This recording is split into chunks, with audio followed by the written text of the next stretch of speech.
মুরব্বী জনপ্রতি কত? 100 জনপ্রতি আপ ডাউন?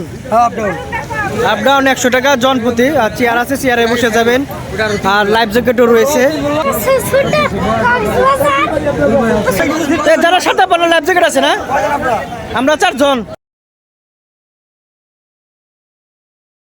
মাছ নেই, 1300 টাকা দাম। মশলা দিয়ে মাখাচ্ছে ইলিশ মাছের পিস, বেগুন ঝাল চাল করে দিতে বলেছি। এবং খাওয়া দাওয়া শেষ করে আপনাদের পদ্মা নদীর মাঝখানে এবং পদ্মা সেতু দেখাতে নিয়ে যাব।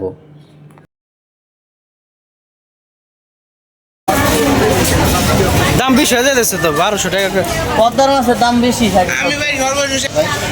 হয় না মুরব্বী? মাছ ভাজার সাউন্ডটা শুনুন, মাছটা যে ভাজছে নাকে চমৎকার ঘ্রাণ আসছে। এটা যা ভাজা হয়েছে, এটাতে এখন ভর্তা করা হচ্ছে। ভাত খেতে খুবই ভালো লাগবে। আমাদের খাবার আইটেম দেখতে পাচ্ছেন, ডাল, তারপর রয়েছে 2 পদের ভর্তা, ইলিশ মাছ, আর রয়েছে গরম ভাত।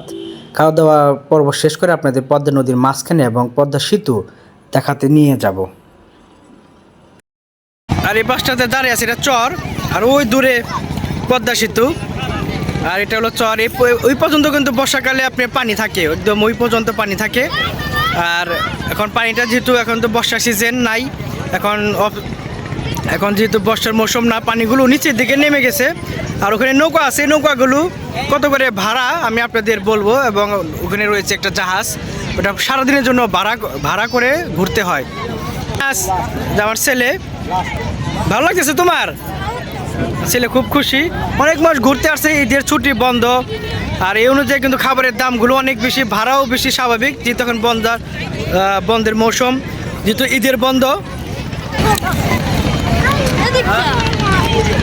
কোথায় যান কলসি হাতে নিয়ে?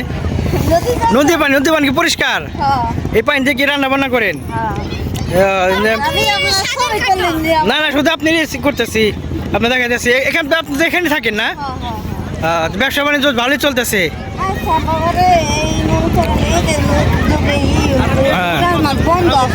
রমজান মাস তো পুরো 1 মাস বন্ধ, এখন তো ব্যবসা বাণিজ্য আল্লাহ দিলে ভালো। চাচি নদীর পানি আনতে যেতেছে। ঠিক আছে চাচি, ধন্যবাদ, যান। দুপুরে খাওয়া দাওয়া শেষ করে আমরা ইঞ্জিন চালিত নৌকা উঠাপুরি ঘাট ত্যাগ করছি।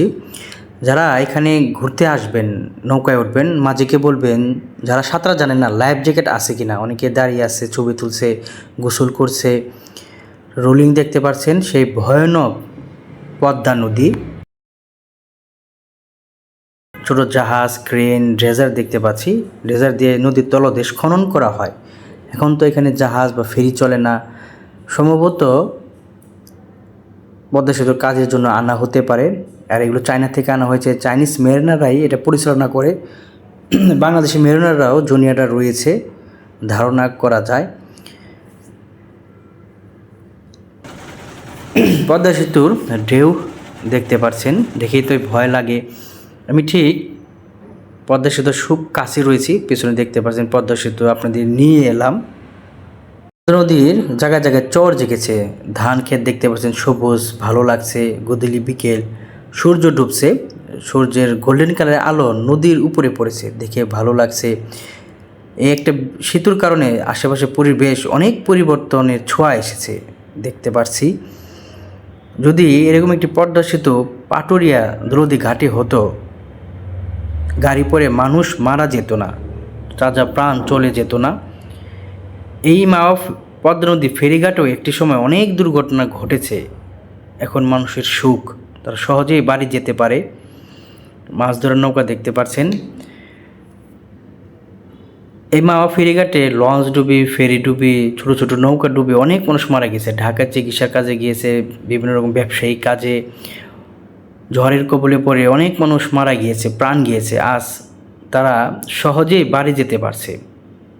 যখন একটি ছেলে একটি মেয়েকে হাতে রিং পরায় কাজ সম্পন্ন হয়, তেমনি নদীর দুপারে যখন একটা সেতু ব্রিজ হয়, তখন সম্পর্কটা সেরকম গভীর হয়। যেরকম ব্যবসায়িক কাজ, মানুষ সহজে বাড়ি যেতে পারে। দুপাশে পরিবর্তনের ছোঁয়া লাগে। উপরে গাড়ি যায়, নিচে ট্রেন যাতায়াত করে, আপনারা সবাই জানেন। একটি সময় মানুষ যখন বাড়ি যেত, ফেরিঘাটে খুব কষ্টে যেত, ঝুঁকি নিয়ে যেত, ছোটো ছোটো নৌকা নিয়ে, ঝুঁকি নিয়ে, ইঞ্জিন চালিত নৌকা নিয়ে এই পদ্মা নদী, ভয়ানক পদ্মা নদী পার হতো। আর এখন সহজে 3 ঘন্টায় মানুষ বাড়ি চলে যেতে পারে কাজ শেষ করে, এবং যে অফিস, ঢাকায় অফিসে ধরে, এবং ঈদের ছুটিতে মানুষ 3-3.5 ঘন্টায় বাড়ি চলে যায়। কতটা সহজ জীবন হয়ে গেছে এখন।